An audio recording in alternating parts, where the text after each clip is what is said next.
The behaviour of grocery shopping is changing. 88% of Australians are active internet users, and 17.19 million access the internet through mobile phones. The online industry has become increasingly popular over the past decade. Online grocery shopping is growing 7 times faster than the rest of the Australian grocery market. It is estimated that online consumer spending will inject up to $2 billion of sales into the Australian grocery industry over the next 5 years. Major grocery stores such as Woolworths and Coles are increasingly developing and expanding their online channels. 1 in 4 Australians say they order grocery products online, and 55% say they are willing to do so in the future. So let's investigate why consumers engage in the behaviour of online grocery shopping and what caused the shift from in-store to online. A theory that explains and predicts how behaviour is formed is called the theory of planned behaviour. This theory suggests 3 constructs that can contribute to a consumer's intentions leading to purchasing behaviour. The first construct is subjective norm. It relates to a person's beliefs about whether peers, people of importance or society approve or disapprove of the behaviour. So let's take a look at how subjective norm can influence a person's intention to purchase groceries online. I live in a share house with like 5 other people.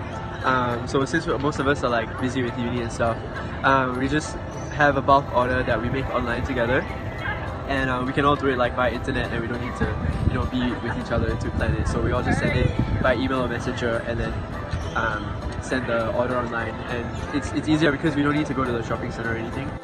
Royce's engagement in online grocery shopping was influenced by the people he lives with. His friends all engaged in this behaviour, so it made it convenient and easy for Royce to also engage in this behaviour. This is an example of how the beliefs of people around you can impact whether or not you view this behaviour as acceptable, and therefore intend to engage in the behaviour. The second construct is attitude. This refers to the degree to which a person has a favourable or unfavourable evaluation of the behaviour of interest. It entails a consideration of the outcomes of performing the behaviour. So I used to do my online grocery shopping in Mexico, and now I'm here in Australia and I'm still doing it here because it's easy and convenient.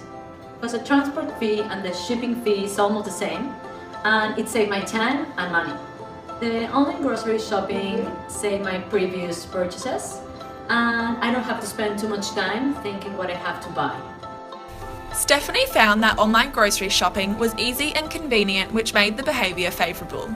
She also acknowledged that the time and cost travelling to the shop would be the same as the delivery costs. The third construct is perceived behavioural control. This construct expresses a person's belief on how easy or hard it is to display a certain behaviour or act in a certain way.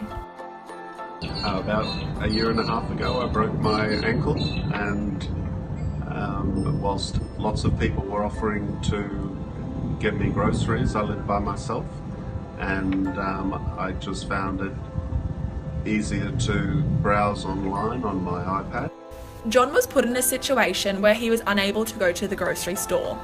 Online shopping provided him with an alternative in which he could engage in the behaviour in a controlled manner. He was able to engage in online shopping from his own home without the help of other people. He had control over when he would like the groceries to be delivered. The website also offered him with the option to purchase the same list as a previous shop to make the process faster and easier. These 3 constructs are the best predictors for forming a behavioural intention, which in turn leads to a behaviour. The more favourable the attitude, subjective norm and perceived behavioural control, the stronger the consumer's intention to perform the behaviour should be. We found that consumers' shopping habits changed in purchasing their groceries in-store to online. One category of impulse purchases identified by Hawkins Stern is pure impulse purchases. It refers to when a consumer makes a novelty or escape purchase that differs from their typical purchasing patterns. Because I buy less stuff online, like something that I can consume right away, like drinks or chocolates, sweets. I can't eat or drink those things right away, so it doesn't attract me that much. There is a gap between in-store and online impulsive behaviour due to the lack of instant gratification. In today's competitive market, supermarkets need to provide an online experience that is perceived positively. It is expected that as public perception improves, so will the number of online grocery consumers.